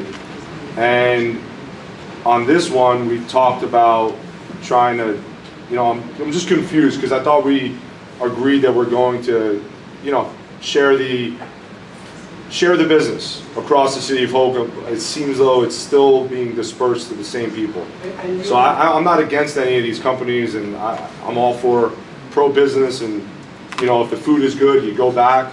But it would be nice to kind of, you know, walk the walk after we talk the talk. And you're right, Commissioner. I have attempted to reach out to other restaurants. We tried a small cafe called... You might get in front of the microphone. Sorry. Yeah, my apologies. He's coming. So I have reached out to Uncle Milton's. So he was one of the ones that actually provided catering for our Inspire meet and greets at some of our senior buildings. It's probably not reflected on this list of bills right now. It is, but I have reached out also to Reverend Forbes, and we still have not yet, which is my fault, we have not yet sat down to be able to reach out to all of these other restaurants. But yeah, I am working on that. My apologies for not really reflecting that. No, I appreciate that. Thank you. That's it. Thank you for your time. Before you go, Daniel, what are these other restaurants? So we usually, I have kind of like to-go restaurants, and the reason being is because they deliver to the housing authority. Before, we used to be able to go and do pickups, but we can't do that anymore. That just takes time out away from maintenance. So Rosario's is very flexible in making the deliveries to all of our locations, right? On a timely basis, as well as La Casa. But we also have La Isla restaurant, which we're also going to be reaching out. We have worked with Lito's restaurant as well. And we reached out and we did some catering with Uncle Milton's Cafe on Jefferson, and hoping to also extend it to a number of other places in Hoboken. So you don't have like a set process or set list of people, it's just whoever you guys are if you're hungry, you want to just have lunch or dinner or whatever, right? No, sir. So what we do, we have any number of events, right, and programs. Like, for example, we have a lunch and learns with it could be either the hospital or Act Now Foundation. We have also our Mother's Day and Father's Day celebrations, spring celebrations, holiday celebrations, right? So we reach out to different organizations. Like, we did Finnegan's, for example, for St. Patrick's Day. We went to Finnegan's and we were able to cater for them for Adams and Monroe. So we try to spread out as much as we can. So that's the process. We go to restaurants, we ask them, and if we enjoy the food and our residents are appreciative of the food, then we go back to them. And also, another thing that's really important to us is the service, the level of service that they provide. And also, some of them are extremely flexible and they work with us, especially, when we're, Fox's a pretty big development. And sometimes we happen to run out of food and Rosales is right across, so a quick phone call and they get everything ready for us. But I would like to be clear, though, that if I can add to that, and Daniel, I think will be clear on this, it's only for housing authority events. It's not just because we're hungry. Yeah. It's either a staff event that we're having that we need that folks can't go home between two meetings, or it's a official resident event. It's just not casual, we had to have lunch today. We don't do that. No, these are established events. Yeah. These are established social events for it. Yeah, I just want to clarify that. I really don't think it's a useful part of this board's time to drill down and micromanage where you guys eat. Thank you so much. Let me just remind the commissioners on this board that we are not here to question the employees of the Hoboken Housing Authority. We are here to hold the director accountable. So I would appreciate, and I think I've made it very clear to the commissioners here, that if we have an issue, we go to the director, we ask the director, and we question the director. We are not overseeing the staff. So in the future, if we can refrain from doing that unless the director authorizes that, I greatly appreciate it. Well, wait, but Commissioner And Stotto asked the question. I said it, and I just said to every commissioner. I took that directly to me, and I totally hear you. Okay, thank you. Thank you. I didn't point anybody out. No, it's all good. Okay. Can we call the vote, please? No, I got some questions. Oh, sure. So getting back to this this meeting, this board meeting dinner, March 2024. So who was at this meeting? Starting trouble you last meeting. Oh, I think we had Lourdes. Yes. We had Jackie. Sammy.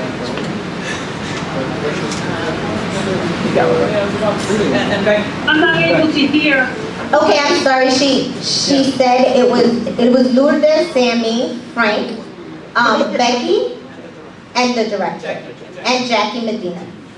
So it was more of a staff meeting? Yes. Okay. He stated that. Thank you. All right.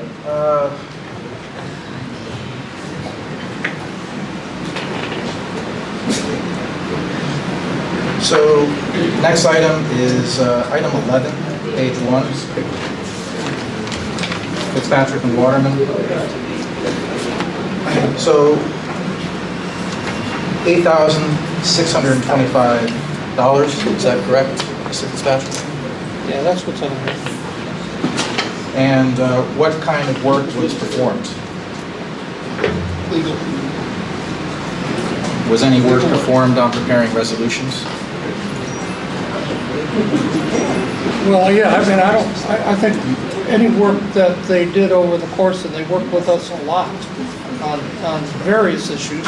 I think this month, there probably would have been virtually no work on resolutions at all this month, because we really haven't had any except these two, which are standard resolutions. I think if there's a complicated issue, they work with us on resolutions. So they would have worked with us on eviction cases. They would have worked with us on our regular counseling meetings. I'm regularly on the phone. On our committee meetings? On our committee meetings. I'm on the phone with Harold Fitzpatrick regularly to review all the legal issues surrounding the housing authority.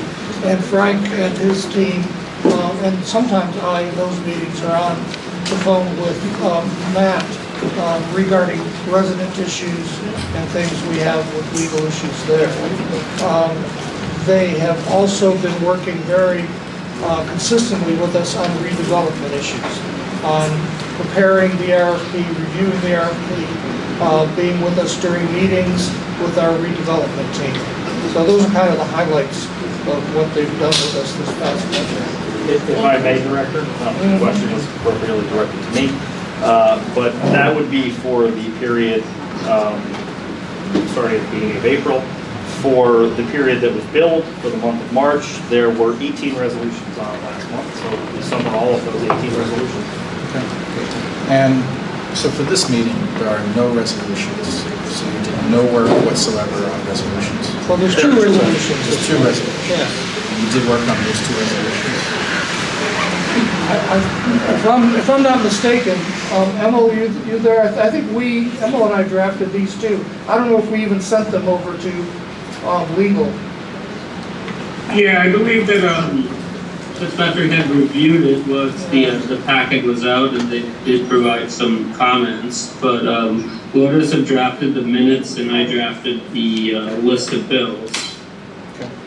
So Well, I'm just curious why there are no resolutions. In approximately 11 years being on this housing authority, this is the first meeting there has not been any resolutions. There are two resolutions, let me just point that out. I think Beyond we've the made minutes it. beyond the minutes and Well, why list of bills, would we there are have no- to bring resolutions if we have nothing to bid or we have nothing to? I'm curious. Do we just I'm want to curious make them why. up? I think I'm a little confused. That's not, I am. If you don't Usually mind. there's a lot of business going on, Yeah. and there's always at least one more resolution than the regular two resolutions. Yeah, and if you don't mind, I'll comment too, because I agree. I found it to be odd. It's the first time in my 8 years here that there have been no resolutions beyond those two. And it just happened that we were in between bids, we were in between other things, and we had nothing to bring to the board other than that.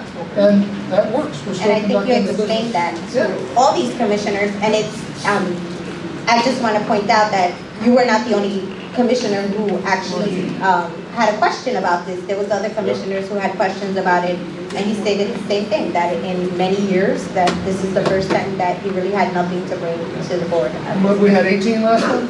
Yes, exactly. I think we wore you out last one. Yes, I do. Anything else? Line item 19, Reno and Kavanaugh redevelopment legal services. What work was performed? Reno and Kavanaugh was with us for 2 long phone calls to introduce them to our redevelopment project, to review the redevelopment, the city's redevelopment plan that they passed, and get them ready for our choice of a redevelopment partner. So we're getting them on board with us to move ahead with us in the future on the redevelopment project.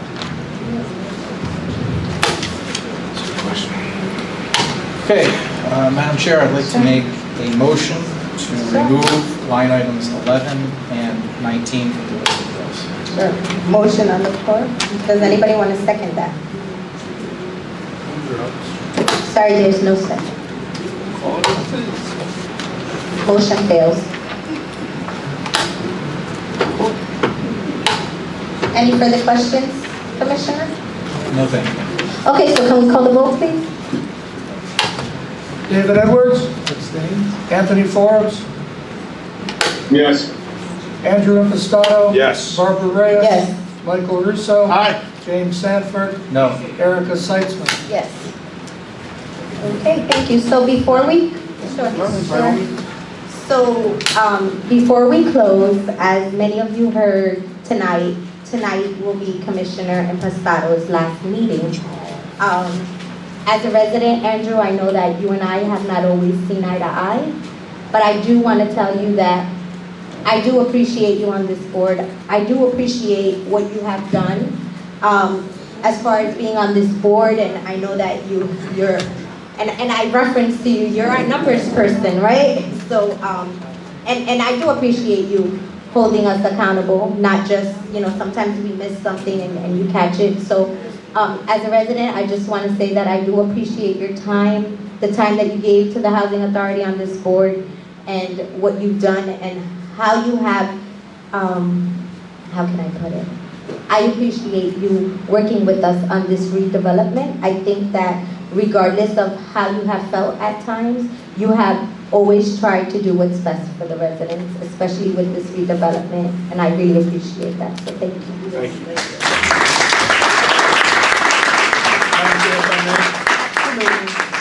I just want to echo that sentiment. Andrew not only has been an asset to this housing authority, but he's been an asset to the city of Hoboken in many of his works. He's always been an advocate for the safety of our streets, when it comes to our residents, how we can better provide parking in the city of Hoboken. There are so many things that I could go on and on about what he has done for the city at large, but specifically to the housing authority. Because he asks those hard questions, because he does the things that he does, he has made this authority better. And that's a very specific statement, because I've worked on this board with all of you and with past boards, and there were commissioners who, they made their contributions and they were all welcomed. But the way Andrew handled himself and the things that he has done, he has absolutely made this board better. He's made the housing authority better, and he's held everybody accountable. So Andrew, thank you very much. Thank you.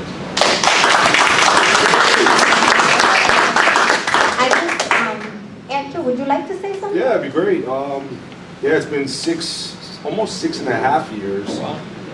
I was appointed to fill a vacancy and then reappointed to serve a term. 76 meetings. I'm very proud to say I made all 76. So, the key things for me, which maybe you will or will not use for your benefit as you serve on this board, but some of the things that I learned, and I wrote some of them down here, but our job as commissioners is to do a checks and balance for the authority and for the director. I know I tried my best to do that. And at times there was debate and controversy, or, it's not personal. It was never personal for anybody. But I thought it was very important. And I'm one that always, I'm a coach at heart for basketball, and I think that when you get in the locker room and there's debate and there's argument, good things happen from that. I'm not everything's is peaches and roses. Through some of that hard times, you get really good things that help the authority, that help the team, and I think that's extremely important. Everyone should not vote yes, should not agree with everything that the director does or that the commissioners say or do. It's going to happen, but sometimes with a little debate, good things will happen. The second thing was not only challenge the director, but also try to help the director. Processes, ideas, comments, evaluations, which I think this board should really do a better job of not just voting and putting points on a piece of paper, but really take the time, at least I did, in trying to evaluate the director on things that he specifically did, things that you think he could do better. And that's not out of fault to his position or his role, but it's to try to improve him as the director for the overall betterment of the authority. So I try to take pride in those evaluations. I really encourage all my colleagues to do that, to take the time and to really keep notes as the course of the year goes for things that he's doing that could be better. And then also help the director. When there's things that you see, or there's things in subcommittee meetings, really try to put your knowledge and experience in your craft, in your field, and add it to the director in what he's doing. Show up 76 for 76, I think, is really important. So try to do your best in being here for meetings, being there for subcommittee meetings. I tried my hardest. I really took that to heart. And get back to the residents. I really, if someone emailed me, if someone called me, I don't think every resident knows my face or knows my name, but I know if they reached out that I got back to them. and then finally just trying to fight for the residents. You know, I was appointed by the city council. I took that as one of the greatest civic accomplishments in my life, and I really took it to heart. So I get emotional about it, but they saw something in me, and you really got to fight for the residents. You got to stick up for them for what's right. And that's it. Thank you.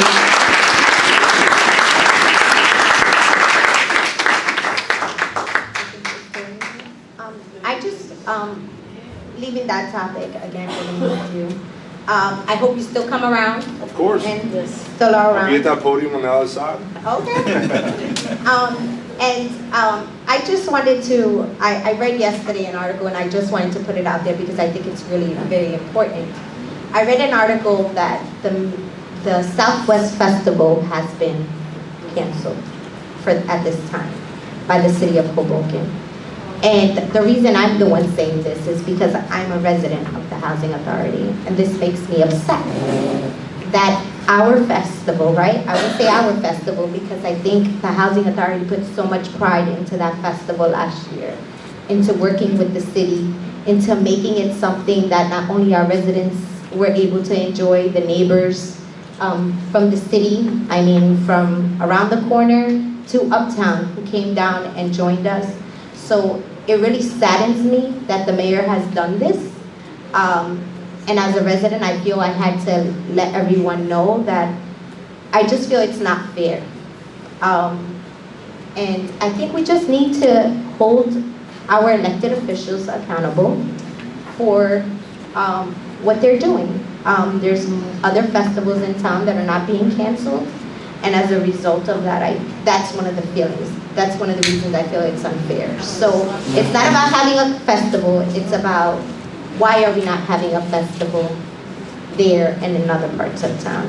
And as a resident, I think our biggest complaint has always been that we have been the forgotten part of the city, and this right here demonstrates it once again. So I just needed to Excuse me, Madam Chair. Yes. Do we know why? Well, the excuse that was given in the article, again, I didn't hear this from anyone specifically. I read an article on it. It was stated that there was a change in the department. It didn't give them enough time to put together the festival, which I kind of, yeah, I call BS on it. I'm going to be totally honest. I don't think it's true. I think last year our staff took the lead on a lot of that stuff. I'm not going to say that the city didn't help. They did have people who came down, but we also had volunteers who took time to help. And I think that with a little bit more communication with the Housing Authority, we probably could have gotten it done. And it's just, it's not fair. It's heartbreaking to the residents down there, those that look forward to it. And I think it's time that we really let the mayor know that we are not the forgotten part of the city, that we are a major part of this city, and that we need to basically let him know that we can't do this. It's just, it's not right.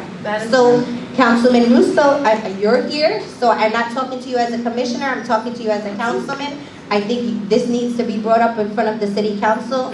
And I know they said that, oh, they're gonna move it down to the fall. And then in the fall, they'll give us another excuse as to why it should be next year. And I think that they need to be held accountable. Ma'am.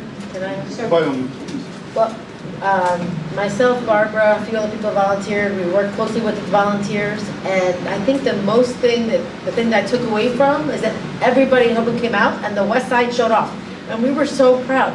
I had everybody out. The dogs were out. The people were out. Hoboken. I mean, it was just bustling. Like, you couldn't be prouder of being in this neighborhood if you stepped foot in the festival. And we kept thinking, wow, it's amazing. We're gonna have the Winter Wonderland in the winter. We're gonna have the Southwest Fest if you had to do something else again, and so many more people are gonna come, and we're gonna sort of be one Hoboken and not separate.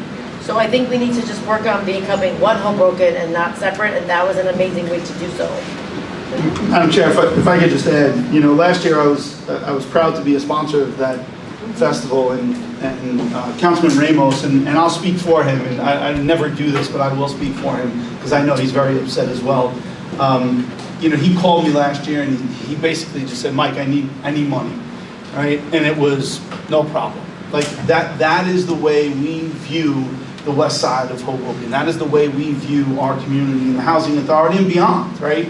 So Ruben being the council person of the 4th Ward, me being the council person of the 3rd Ward, we're the west side of Hoboken, right? But far too many times I hear that's the back end of Hoboken. You know what the back end is, right?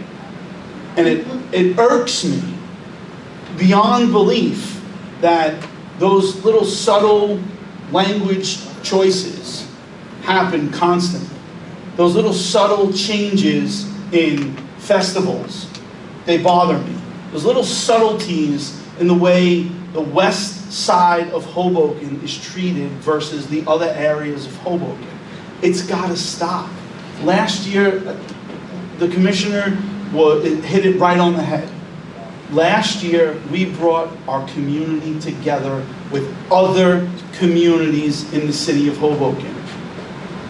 Residents from all over Hoboken came to the west side of Hoboken to enjoy a beautiful festival with us. It was amazing. And now, in its fledgling years, the 2nd year out, we're getting to a point where we don't know what's going to happen. Yeah, they're saying they're going to move it down a little bit, and we're hopeful that it's going to happen. But I think our chairwoman said it right. Why didn't that happen with other festivals? Why was it this festival? Pick up on those subtleties. Understand what those subtleties really mean. Because quite honestly, I'm getting sick of it. And I'm very, very upset. And I know Councilman Ramos is extremely upset.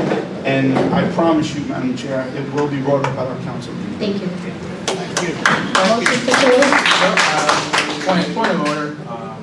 Speaking of subtleties, did anyone just notice someone throw this piece of paper at me today? Oh, we noticed.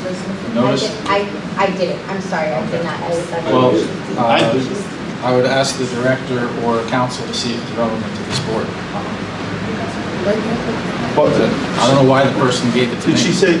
I mean, I heard what she said. I don't know if you heard what she said. I don't know who it was. I don't know who it was. I was looking down, and all of a sudden, there's a piece of paper. Some woman walked over and just. There's a woman? I didn't know. If you don't mind me, go ahead, please. All I heard was, "You've been served," and she walked out. That's all I knew. That's all I heard.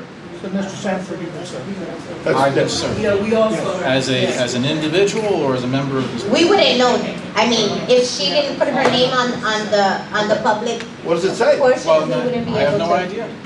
So we wouldn't know. I'm just curious because this isn't the first time that people have been trying to throw things at me at meetings. Commissioner Sanford, again, we have an officer sitting here. If there's an issue, you can speak to Sergeant Collins. I mean, I honestly didn't even. Can you open it?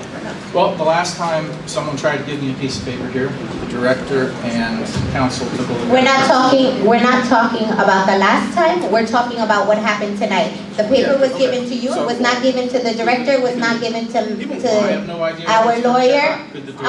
If you guys have no interest in opening it, you don't have to open it. Can we move on? Motion to close. All in favor? Aye. Can I get a picture of all of us? Of course. Yeah, I think that's great. Thanks. Andrew, honestly, man,